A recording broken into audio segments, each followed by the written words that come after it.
नमस्कार, मी प्रदीप याजी. आपण बघता जनमतलब. महाराष्ट्राचा महासंग्राम मुद्दा मतदारसंघाच्या या विशेष मुलाखतीमध्ये जे आहे, आज आपण आलेलो आहोत मोहोपा नगर परिषद येथे. आणि मोहोपा नगर परिषद जी आहे या निवडणुकीमध्ये जर बघायला गेलं तर सर्वात तापला वातावरण जर असेल तो आहे भाजप पक्षामुळे.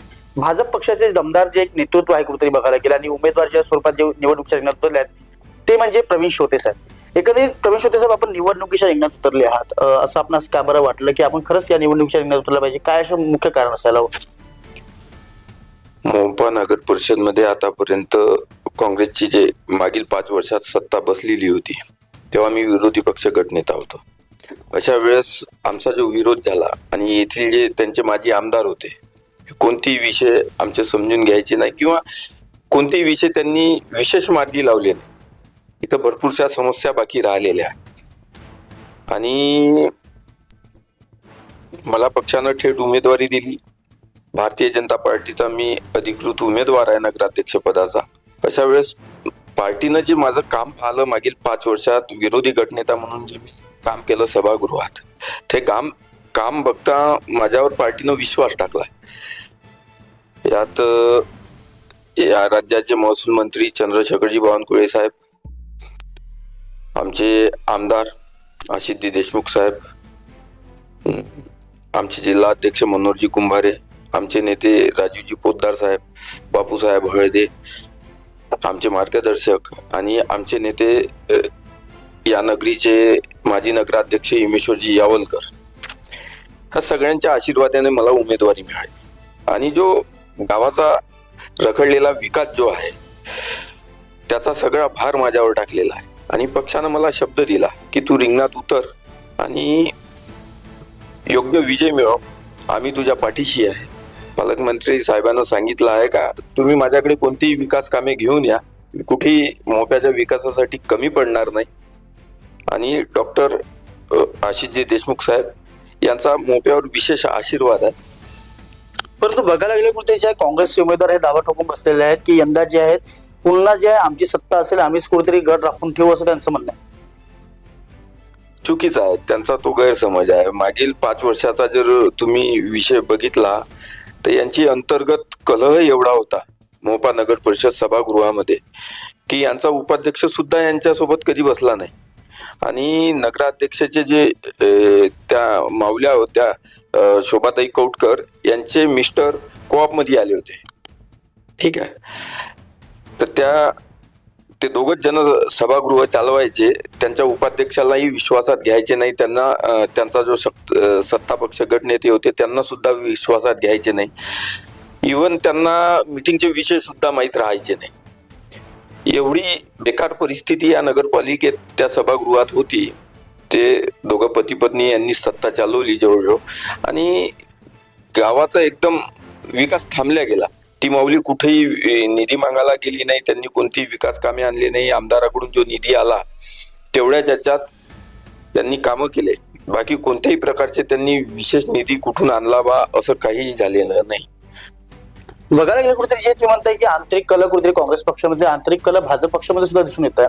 आपल्याच पक्षाचे कुठेतरी जे एकीकडे एक नेतृत्व करणारे आज आपल्याच विरोधकामध्ये उतरले आहेत आणि ओबीसीचा समाजाचा जो खास ओबीसी जो समाज आहे तो कुठेतरी जे त्यांचे मताचे विभाजन होतात, याचा कुठेतरी इम्पॅक्ट आणि खास करून जे तोटा जे आहे आपल्याला होणार नाही असं नाही वाटत का? नाही, भारतीय जनता पार्टी ही कार्यकर्त्याची पार्टी आहे. इथं जात पात पंथ धर्म याच्या पलीकडची पार्टी आहे. इथं निष्ठावान कार्यकर्त्याचा जो विश्वास आहे त्याच्यावर चालणारी पार्टी आहे. आणि मला विश्वास आहे की भारतीय जनता पार्टीचे जे प्रामाणिक कार्यकर्ते गावात आहे, मोहोपा शहरात आहे, हे प्रामाणिकपणे पक्षाच्या सोबत आहे. कुठेही जातीपातीचं राजकारण होणार नाही. त्यामुळं माझा विजय नक्की पक्का झालेला आहे. परंतु ते स्पष्ट म्हणतात की माझ्याकडे कुठेतरी जे आज म्हणजे समाज माझ्या सोबत आहे, आणखी माझे कुठेतरी काँग्रेस पक्षाचे आणि भाजप पक्षाचे जे कुठेतरी जे नाराजगीचे जे कुठेतरी कार्यकर्ते आहेत ते सुद्धा माझ्या सोबत आहे. ती जनतेची दिशाभूल करत आहे. त्यांच्या पाठीशी भारतीय जनता पार्टीचा कार्यकर्ता नाही आहे.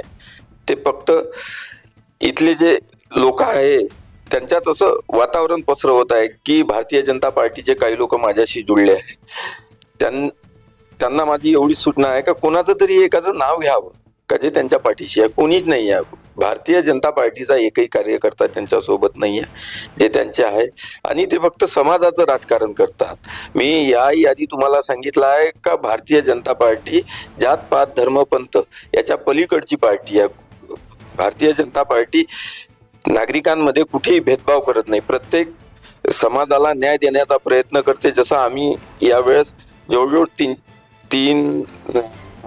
तिन्ही समाजाचे आमचे उमेदवार आहे. एक मुस्लिम समाजाचा आहे, एससी समाजाचा आहे, धनगर समाजाचाही आहे. आम्ही प्रत्येक समाजांना योग्य तो न्याय दिला आहे या निवडणुकीत. बघायला गेले कुठे जे आहेत प्रवीण शोतेलाच का आपण निवडून दिलं पाहिजे, काय असं वेगळं तुमच्यामध्ये आहे? मला मागील 10 वर्षाचा अनुभव आहे. मी आमचे माजी नगराध्यक्ष हिमेश्वररावजी यावलकर यांच्या नेतृत्वात निवडणूक लढलो. 2012ची आम्ही विजयी झालो. माझ्या प्रभागातून 4ही उमेदवार निवडून आले. नंतर 2017ची निवडणूक मी पक्षाच्या नेतृत्वात लढलो आणि माझ्यावर जबाबदारी होती माझ्या प्रभागाची. मी तिथेही विजयी झालो. माझ्या प्रभागाचे 3ही नगरसेवक हे निवडून आले होते आणि पक्षानं माझ्यावर मोठी जबाबदारी टाकली होती. तेव्हा विरोधी पक्ष गटनेता म्हणून माझी निवड झाली होती. आणि अशा वेळेस पक्षाच्याच आशीर्वादाने मी काम करत असतो आणि मला इथे पक्षाने यासाठी जबाबदारी दिलेली आहे की त्यांनी माझं काम बघितलं, त्यामुळं माझ्यावर विश्वास टाकला पक्षानं. मी पक्षाचा खूप मोठा आभारी आहे. मी एकदम सर्वसाधारण फॅमिलीतून आलेलो आहे आणि एकदम गरीब घराण्यातून आलेलो. पक्षानं जो माझ्यावर विश्वास टाकला, मी पक्षाचा विश्वास कुठेही तडा जाऊ देणार नाही आणि मी प्रामाणिकपणे पक्षासोबत राहीन, पूर्ण काम करीन. विजय आपला नक्की आहे या मोपा शहरात. मोपा शहराची जनता पक्षासोबत आहे. असंही जर बघितलं तर मागच्या वेळेस आम्ही चांगला लढा दिला. माझे आमदार जे होते ते दबावाचं राजकारण करत होते. अशाही वेळेस आम्ही 7 नगरसेवक मोपा शिवसेना युतीचे निवडून आलो होतो ना. आमचे 3 नगरसेवक असे होते जे एक नगरसेवक ईश्वर चिट्टीनं हारले, एक उमेदवार एका मतानं हारले आणि एक उमेदवार 7 मतानं हारले. तेव्हाही आमचा विजय झालाच होता, थोडक्यात राहिला. यावेळेस इथली जनता त्यांना धडा शिकवल्याशिवाय राहणार नाही. आपण जर निवडून आले तर सर्वप्रथम कोणत्या कामाला आपण प्राधान्य द्याल, काय असं विशेष आहे? मी निवडून आल्याबरोबर मला जे काम करायचं आहे मी पाठलाग करीन आमदार साहेब आणि बावनकुळे साहेब यांचा. आणि मला इथली जी पाणी व्यवस्था आहे हे पूर्ण चेंज करून इथल्या गावातील नागरिकांना शुद्ध पाणी पाजण्याचं माझं ध्येय आहे. मी साऱ्यात आधी तेच काम करणार निवडून आल्याबरोबर. आणि आमची पूर्ण टीम फक्त पाण्यावरच साऱ्यात जास्त फोकस करणार आहे आणि तसा शब्द मला पालकमंत्री साहेबांनी आणि आमदार साहेबांनी दिलेला आहे. तर ही लढत तुम्ही कशी बघता, म्हणजे एकेरी आहे की दुहेरी आहे की तिहेरी, किंवा लढत आहेच नाही? आजच्या परिस्थितीत तुम्ही नागरिकांचं जनमत घ्या किंवा चौकावर लोकांचं मत घ्या. मला तर अशी लढत वाटून नाही राहिली आजच्या परिस्थितीत तरी. काऊन का केंद्रात आमची सत्ता आहे. आमचे लाडक्या बहिणीचे लाडके भाऊ देवा भाऊ हे अभ्यासू मुख्यमंत्री आहे. आमचे पालकमंत्री आहे इथे चंद्रशेखरजी बावनकुळे साहेब, चांगले कार्यकर्ते आहे ते पक्षासाठी आणि कार्यकर्त्यासाठी प्रामाणिक काम करणारे नेते आहे. आणि आमचे लाडके आमदार आशिषजी देशमुख साहेब, तुम्ही तर पाहिलं कामगिरी, दमदार काम आहे त्यांचं. म्हणजे जी सभा झाली त्याचा इम्पॅक्ट पडणार असं तुमचं म्हणणं आहे? बिलकुल, यात काही शंका नाही आहे. विजय आपला आहे. मोपा शहराचे पूर्ण नागरिक आमच्या पाठीशी आहे. कुठेही आम्हाला असं वाटत नाही आजच्या परिस्थितीत का आम्ही कुठं हारत आहे बा. मी पकडून 21 उमेदवार आहे, 20 उमेदवार आहे नगरसेवक आणि नगरसेविका पदासाठी. तर मला तर आजच्या परिस्थितीत असं वाटून राहिलं का आम्ही सगळं विजयी करू. तर हे होते आपल्यासोबत भाजपचे उमेदवार ज्यांचा स्पष्ट आणि एक विश्वास घेऊन कोणीतरी रिंगणात उतरले आहेत, परंतु त्यांचा विश्वास हा स्पष्ट सांगत आहे की हा भाजपमय होणार आहे मोपा नगर परिषद, आणि खास करून जे आहेत इथे कमळ किनारे असं त्यांचं स्पष्ट मत आहे. एकंदरीत जे आहे लढत तिहेरी असे, दुहेरी असे, एकेरी असे, परंतु लढत कुणासोबत आहे हे आम्ही त्यांच्याशी विचारलं. त्यांनी स्पष्ट सांगितलं की लढत कुणाशी नाही, कारण की इथे जे कार्य झालेलं आहे भाजपने, जे देशामध्ये बघायला गेलं, राज्यामध्ये बघायला गेलं, जे कार्य केलेलं आहे त्या कार्याला बघून जे आहेत पुन्हा जे आहे हा भाजपमय मोपा नगर परिषद होणार आहे आणि कमळ खिळणार आहे असं स्पष्ट वक्तव्य जे कुठेतरी आहे. आज आपल्यासोबत जे होते प्रवीण शोते साहेब, जे उमेदवार आहेत मोपा नगर परिषदचे भाजपचे, त्यांनी कुठेतरी म्हटलेलं आहे. काय होणार हे बघण्यासाठी जे आहे आमच्या चॅनलशी जोडून राहा.